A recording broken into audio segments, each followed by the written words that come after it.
Welcome back, Alpha Hunters. The markets are closed for the first week of May, May the 5th. And let's dive into what went on this week. We got some FOMC data that we got to come out. We also had AAPL earnings. So let's get into what happened this week and game plan for next week. So if you remember last week, I kind of mentioned I was looking for an early week push, either on Monday or possibly even an upper wick really quick then on Wednesday from the FOMC. Well, we got a pretty quick early push Monday, and that's kind of how the week started. And that was pretty much for the first half of the day on Monday. And then the second half of the day, we kind of just slowly gave it back. Had a nice little upper wick on the daily. And then Tuesday, we started to have more kind of regional bank and energy stocks started really taking a hit on Tuesday. So we gapped down and just traded straight down the first 2 hours of Tuesday. So if you do want to see how bad the first 2 hours is, go check Tuesday out on an hourly time frame. You'll see the first 2 hours are just crush city. But we came down to a pretty good support level around the 408 level, and kind of slowly started to trickle higher as we kind of went into close. And then we got to Wednesday. Nice little subtle gap up, a little push, a little bit of a drop, and then a little slow climb as then we got to the FOMC. And obviously you can see right here, this first little doji, that was when we got the rate decision of 25 basis point increase from the Fed. And not much happened for essentially an hour. And right here on this time frame, this is when the Fed Chairman Jerome Powell was giving his press conference. So for the first 30 minutes, not much was going on. It was kind of, a lot of basic stuff that we kind of already knew. We knew we would hear from. And then the question got asked from Bloomberg TV. I forget his name, but I think it's Mike McKee, basically asking, hey, the market is expecting rate cuts the second half of this year. What do you think is going to be coming? Asking this Jerome Powell. Jerome Powell's answer was, if you were watching it, was very kind of reluctant to even give an answer. He was, he kind of took a second. Didn't seem like he really kind of wanted to address that because he kind of knew probably what would happen with the markets if he did give an answer. But his answer was, we don't really see that in the second half of this year. We see probably having to hold rates higher for longer, as inflation probably won't come down as fast as we want, even though it is coming down. It's just not going to come down as fast for us to be able to cut rates this year. Okay. And that is when we finally got the market to pick a direction and we started selling off from that answer. Like, we were watching a live stream, even commented about it. Like, hey, that was a banger answer right there. So we kind of just sold down, broke the daily lows, got under these wicks that we were kind of moving around in the first hour after the rate hike decision, and then kind of just traded down into basically the daily lows. I actually even took Tuesday's lows out right at the close. So yeah, it wasn't really a great day. And then, we got a nice little another gap down on Thursday, and still a lot of issues around regional banks pretty much all week, Tuesday, Wednesday, Thursday. But yeah, definitely Thursday, some more came out and basically just dropped down. Another thing about the Federal Reserve press conference, though, this is a big point, was there was a lot of talk about, regional bank issues and banking issues. And he made a comment and made some statements about, hey, we feel like we're past this for the most part. And we feel like we're past it. It's basically what he said. We feel like, it's mostly situated itself out or whatnot. Well, we get to the close that day on Wednesday, and probably 30 minutes after close, like, reports came out that we had two more banks that were in major issues with probably surviving through the end of the week. There was that kind of like that desperate. They definitely got wrecked on Thursday. A lot of the regional banks did.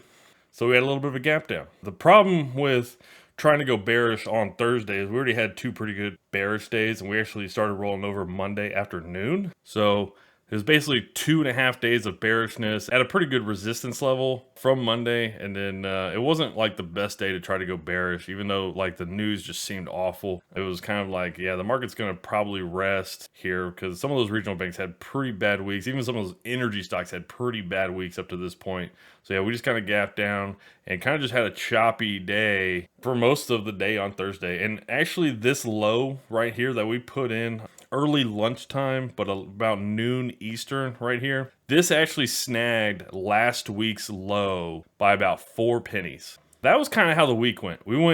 It took out the weekly high from last week. Then we came and took out the weekly low all within essentially 3 days.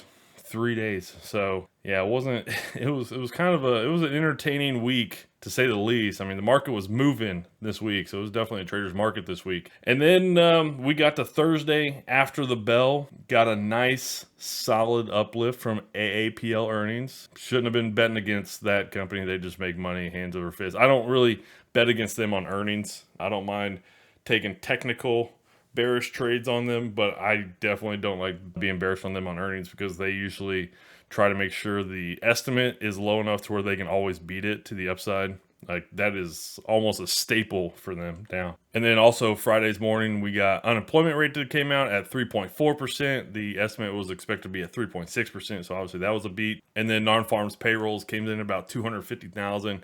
I think the estimate was somewhere around like 170 or something like that. So yeah, it was a pretty good overnight, early morning, Thursday night, early Friday morning, as far as like earnings and economic data. So the market kind of gapped up here, and really the market actually traded higher all night Thursday night, early Friday morning. So yeah, we definitely had a nice little gap up, ran initially, had a nice little pause middle part of the day, and then early second half of the day, early midday, just ran higher. Last hour, you can see we kind of sold down a little bit as basically this top right here, if you go look at the Qs, actually made a new trend high that we've been in for the past several months. Yeah, it was definitely a fun week to be trading for sure. All right, so taking a look here at sector rotation for the week, and this is kind of what I was talking about. Energies got absolutely annihilated. I mean, the whole week. You can see Monday they were just weak, Tuesday they were weak, Wednesday they were weak, Thursday they were weak. Friday they did pretty good. They had a good, but they were beaten up so bad throughout the week that it didn't even really matter too much. I mean, obviously you're gonna have some kind of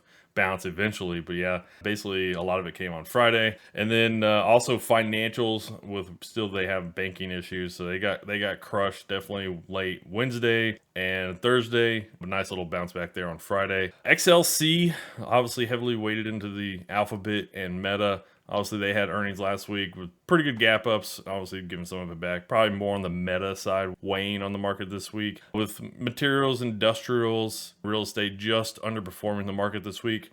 And then just outperforming the market this week, you had staples, healthcare, discretionaries, tech, and utilities. It's really kind of interesting. So you had the risk on and the risk off all outperforming. And I would even say, if you took out AAPL earnings, tech wasn't doing all that good. It was barely kind of outperforming. The S&P 500, but it was kind of more in line, going into the close on Thursday. So just looking here at that teal line is basically what I'm talking about. It wasn't like they were just absolutely ripping higher this week. AMD also got a pretty good uplift. They announced a partnership with Microsoft on developing an AI chip, I believe, on Thursday. So yeah, it wasn't like we were seeing a whole lot of crazy bullishness coming from tech. Thursday after the bell, we did get an update to the Federal Reserve balance sheet, and it did get reduced again week on week. So that's 3 weeks in a row and 4 out of 5 where it has definitely come down. Be kind of interesting to see where it is next week, especially with some of the regional banking issues that we had this week.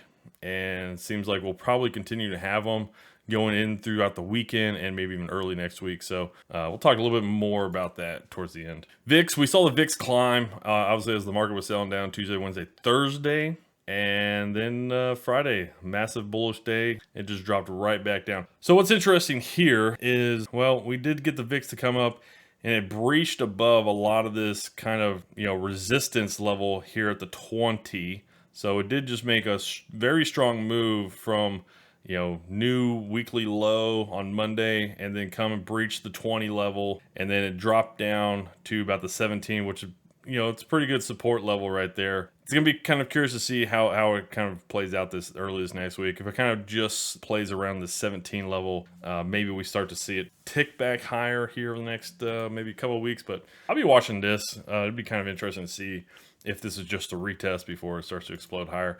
My guess is it probably is.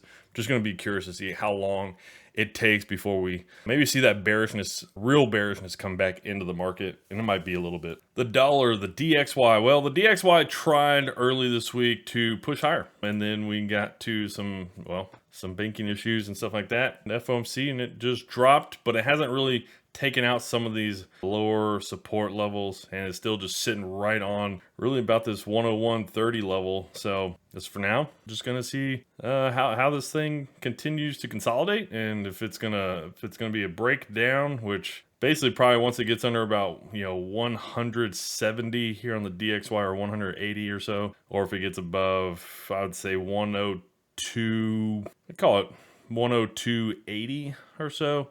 Maybe even this high around 102.40, or maybe this high around 102.80. It's going to be probably one of those, and it's going to probably be a slow kind of turn higher. If it is going to be that, it'll be like a slow turn. It's not going to be like a rip, just a straight rip. So that's just, I'll be watching it, but until it probably moves outside of a pretty good support level or resistance level, it's not going to move too much. 10-year yield. Okay, still just holding on to this lower level down here around the 3.4 to 3.3 area. And yeah, I mean, that's about all we need to know. It just came back down to about 3.3, bounced.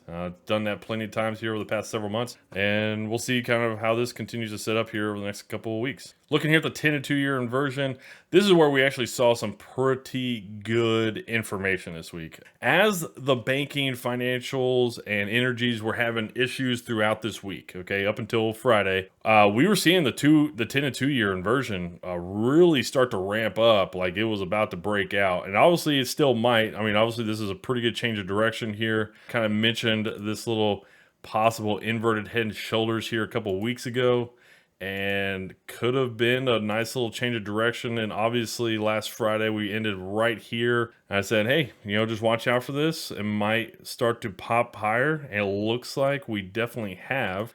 Pretty clear, right? And then here's the retest. Here's basically going to be the retest into the neckline. So what does this basically signify? Well, if this starts to really run back towards the normal area, okay, let's go back through some history here. Let me put on a weekly, because we're going to go back and look at some data. So looking here at the 10 and 2-year inversion for basically the tech bubble bust that happened, right? The beginning of 2000 was when we got the top out on the S&P 500, and then we bottomed, I believe, April of 02. Anyways, it doesn't really matter, and I can put the line chart on here. No, it looks like we bottomed in either September or October of 02.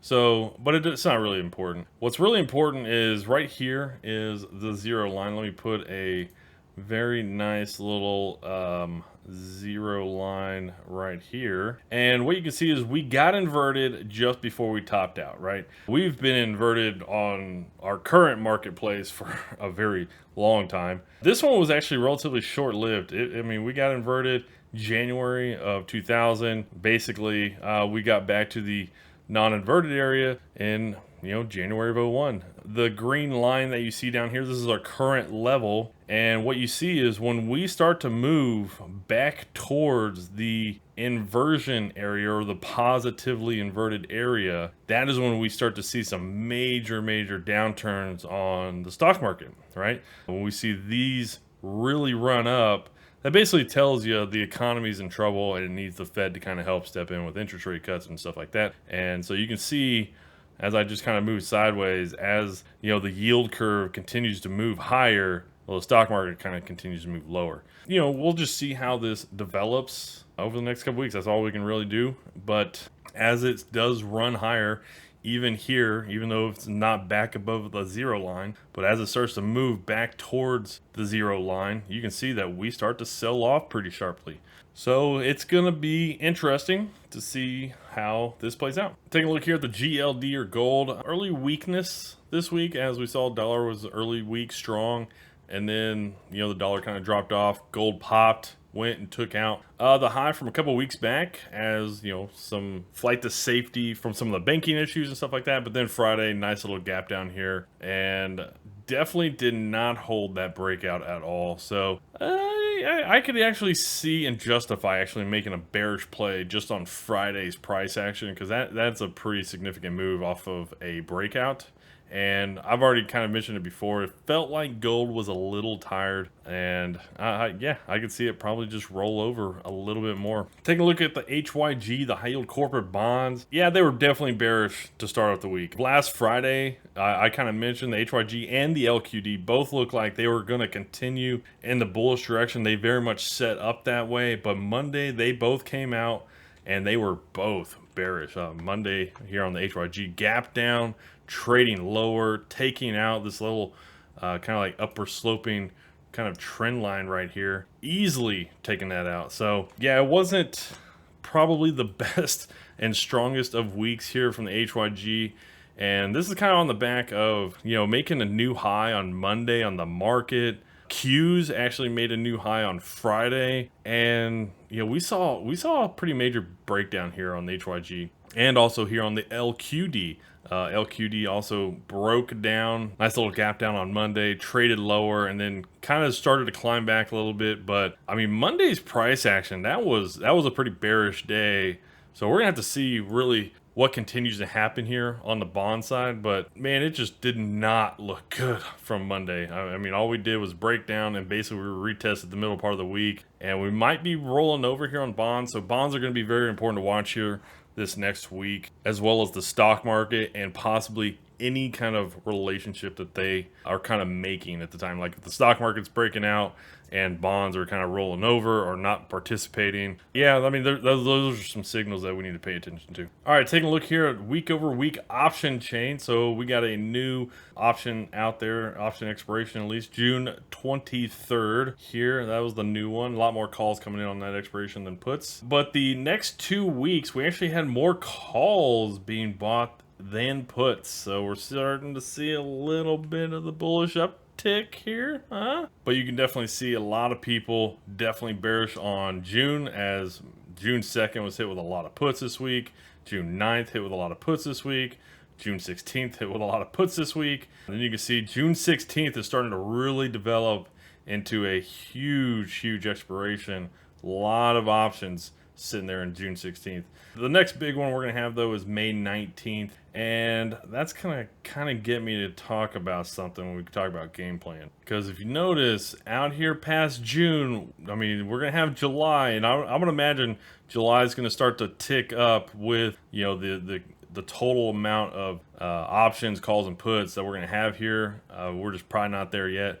But, you know, if the market starts to just slowly not do anything, maybe we get past June, and then maybe we start to see the market do something in one direction or another. Okay, so we got the FOMC interest rate decision on Wednesday, and it pushed us up to the 500 to 525 level, so that's now our current base. And what was really interesting this week is, man, every day, if you're watching this tool, every day it was changing. It was changing by, you know, quite a bit. It typically doesn't do that. Even here, you can see how much it changed from yesterday, May the 4th, to May the 5th. You know, there was possibility of a rate cut yesterday, but now there's more of a possibility of a rate increase in June. So really kind of interesting to see how that has changed. Last week, there was a way more of a chance for a rate hike going into June. Obviously, a lot of the banking issues that we saw this week, a lot of that got nixed by the time we got to the FOMC meeting on Wednesday. But as we continue to kind of look out throughout the year, as we go into July, it still seems like we're just going to be holding flat for the most part. But that was a huge different change than what it was Thursday. Thursday, it looked like we were going to start to have rate cuts.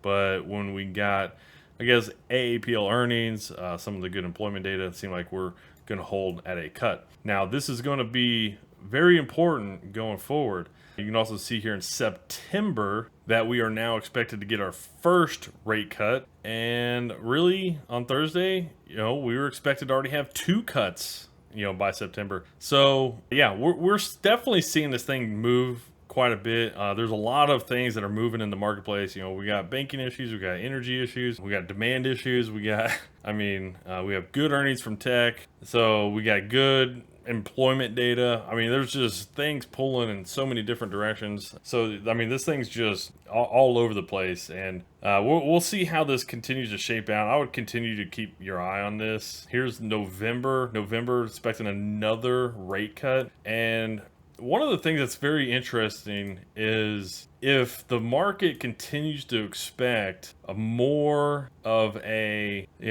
rate cut in the second half of the year, or rate cuts in the second half of the year, and the economy is not getting to a disastrous position, and the market's not getting to a disastrous position where it needs to be saved by the Fed, is the Fed really going to be cutting rates? And then that's going to then leave rates at an elevated level. And if rates got to stay at an elevated level, then that means equity valuations are going to decrease, which then is probably going to put pressure on equities to go down. So there's one of two scenarios in which this kind of plays out. It's either rate hikes are not going to happen, and then the market's going to have to reprice all these future rate cuts to a more higher level, like the Fed was basically mentioning, like, we're not going to cut rates this year, or the market is going to have a disastrous rollover, or we're going to have some kind of issue, maybe the credit crunch from the banks, or whatever it is, and then the Fed will then have to cut rates. So those are the two likely outcomes here. Neither one, not exactly super bullish, but the market price action is going to do what it does. And that's why you still have to manage your risk. All right, taking a look here at AAPL, post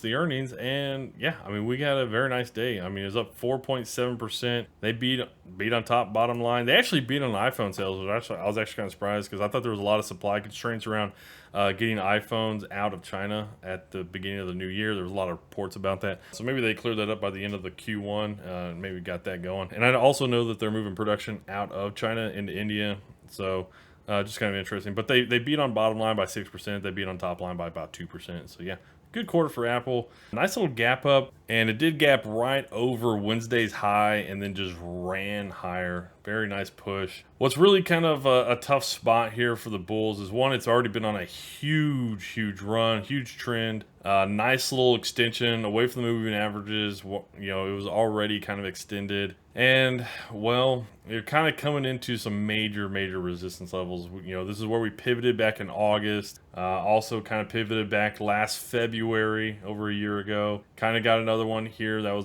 basically back in March of last year. And, really, AAPL is about 5% or so from the all-time high. A little bit over 5% away on the close. So it's close. We were kind of talking about on the live stream today, could Apple hit all-time highs? I mean, it will eventually, if it doesn't by the end of the year. I mean, 5% is not much. I mean, it did that almost just today. I mean, who knows? I mean, if the S&P 500 gets over 4,200, it might just have that screaming rip, go touch all-time highs. But it is really difficult to be bullish kind of at where it is. It's rejected out of here a few too many times for me to be like, yes, I want to own AAPL here. So yeah, that's just kind of where I stand on it. I don't want to be extremely bearish on it, not until I get like some pretty clear indications. Like if you're a real gunslinger, definitely could take that approach. Just make sure you do manage your risk. If you wanted to start layering into a position, like to be bearish or something like that, not a bad approach. Not a bad spot to maybe be doing it. But yeah, I would just be not bullish right now. That'd be about my best take on it. All right, so let's run through some of these market indices real quick. So the equal weight SP 500, the RSP, still watching this, potential head and shoulders play out. We're going to see what happens here, because we are starting this downtrend. We definitely made a lower high here as the S&P 500 actually made a higher high. So obviously you can see that, the S&P 500, a lot of stocks on the lower end are definitely starting to deteriorate. So we'll see which way this thing breaks, or if it kind of just consolidates in here and then pushes higher later on. So, it'll be interesting to see which way this thing goes. But I will be watching this early this next week, okay? And I'm going to get to the Qs here in a second. But if we are trading kind of bearish and the Qs are breaking out, making a new high, and I know it's snagged a weekly high today, But if this sucker is trading kind of flat or even down, we're seeing some lack of performance on the LQD, HYG, the RSP, the SPY maybe, and the Qs are kind of pushing a little bit higher. That's going to get me to probably be definitely a little bit more bearish, as we're going to continue to see a lot of companies continue to just see degradation. A lot of financial stocks are going to kind of continue to see degradation. The DIA, yeah, it very much looks like a lot of other things this week. Early quick week pop up and then just got crushed. Took out last week's low, very solidly took out last week's low. But this also did have an abandoned baby, between Wednesday, Thursday, Friday. But also a nice little, Morningstar reversal. There's a lot of charts out there with a abandoned baby on Thursday. So, we'll see. It's not a complete abandoned baby. Obviously, it didn't, gap below some of these major pivot levels and leave Thursday all off by itself. But for the intra week, definitely is there. So we'll just have to see. Also, the DIA, I'll be keeping my eye on this one. Not nearly as important in my opinion, but I will be keeping an eye on this one. The IWM. Well, this is another one I will definitely be keeping my eye on. Nice gap up on Friday. This guy was definitely lagging after the market opened. The IWM mostly saw its day gain on the gap up. A lot of the regional banks, they made it through the night, and that was a positive. That was one of the things that kind of got the markets to trade higher, the futures guys to trade higher all night, is some of these banks didn't implode overnight. So doesn't mean that they're going to make it through this next week, and doesn't mean they're out of the woods, but we also saw some major selling, Tuesday, Wednesday, Thursday. So it made sense that we probably saw a little bit of give back. IWM is also kind of getting down to some of these lows for this bear market. So it's kind of, it's going to be a little toughy spot here for the IWM, but I will definitely be watching this. If this thing is starting to lag behind and the Qs are pushing a little bit higher, I'll be definitely watching this too. All right, so taking a look at the Qs. So like I was just mentioning, we barely snagged a high over Monday's high. So we had a high on Friday of 323.76. The high that we put in on Monday was 323.63. So 13 pennies. We took out the weekly high today. And if you remember from last week, I was kind of mentioning that we could definitely be getting into a zone right in here in the 325 to 330 area. That will be a pretty good resistance level, because we've seen before retracement from the all-time high. Let me just go ahead and do that again. Retracement from the all-time high from the initial sell-off into June of last year, we retraced about 45% of that. So if I take this and apply it to the low that we put in October, we're not quite there. We'd have to get to about the 326, 327 area. So somewhere up in there, does the Qs pop up into there this next week and then we kind of roll over? Yeah, you know what? That's possible. I was kind of expecting that maybe even last week. And it is a situation where I will be watching the situations that develop across the markets, okay? Like if the Qs are pushing higher here, maybe like another, what are you talking about? Another percent to another 2%, then 1 to 2% higher. I'm going to be watching to see what the SPY's doing, the RSP, the IWM, maybe even the bonds, see how they're participating. And if they're not really participating, then it's just being led by, the big tech stocks that have been leading much of the run, especially that's been going on this calendar year. Not really since the October bottom. Remember, tech was very much underperforming back in late October, November, December. But once we flipped over the calendar, tech really started outperforming. All right, taking a look here at the SPY. Monday started off very nice, little upper wick there, and it came back down. Took out last week's low by Thursday, and then very nice rip to end out the week on Friday. A nice little confusion day on Friday, really was. So I do fully expect tech to probably continue to push higher as we go into next week. It'll probably lift up the S&P 500. I don't expect a whole lot from the SPY to outperform. I really don't. I mean, the Qs I would expect to probably break out and probably lift up the SPY. And I expect the SPY to kind of lag. The other thing is like the Qs have already taken out their February high and the SPY has not. So we are seeing a little bit of a divergence across the markets. A lot of that has to do with the SPY has way more financial weighting to it than the Qs do. The Qs obviously are hugely weighted into the tech area, Microsoft, Alphabet, Apple, Amazon, that kind of stuff. So we'll see how this kind of starts to develop. Don't forget this next Wednesday morning, we're going to get CPI data. We're going to get CPI data. I don't really think CPI is starting to be a factor as much. I'm not going to say the market's not going to react, or have a reaction to it. Just to me, okay, we're in a, whatever the Fed wants to call it, a disinflationary environment. I mean, we know that. We've been in a disinflationary environment, by the way, since last April, over a year. Yeah, to me, it's just getting into a situation where I don't need to pay attention to it as much. But if we drop on inflation too much, that just means demand is very much lacking. If it's still remaining strong, that just means they're going to have to roll rates at a higher level. So I would imagine we probably do see the market definitely tick up by Tuesday. And if we do get up into about the 415 area, which basically aligns with this high that we had back on April 18th, I'm going to be probably trying to play this pattern of a head and shoulders maybe by Tuesday, and then maybe Wednesday the market reacts poorly to inflation and starts to trend back down. We have a little head and shoulders there. We don't take out that high from February. We tried to, we got close a few times, and that starts us to maybe start to trend back into the bearish direction. Here's the other things. We have a lot of options out there for May and June.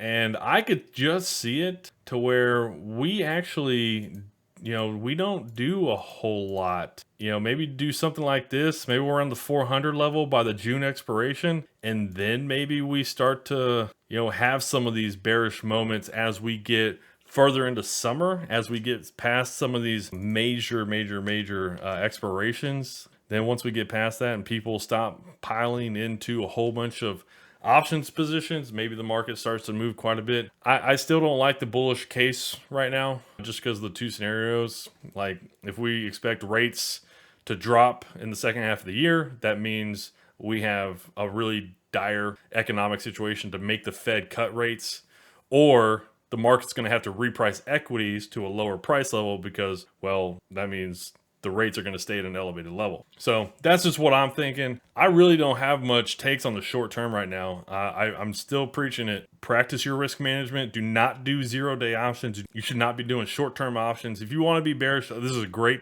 position to be bearish. Great spot. We're at an elevated level for the channels that we've kind of been in for a while. But do it out like 6 month on options, maybe like October, November. Wait and see what the market looks like on any kind of a pullback. And if it pops higher, you don't lose a lot of money. Honestly, you won't lose your shirt. If it pops higher and it just retests, then you can reposition on a retest. And let's just get through this bear market with capital so we can make money in the next bull market when it's way more predictable. Don't worry about this day-to-day noise stuff. Alrighty, Alpha Hunters. Y'all have a great weekend and take care.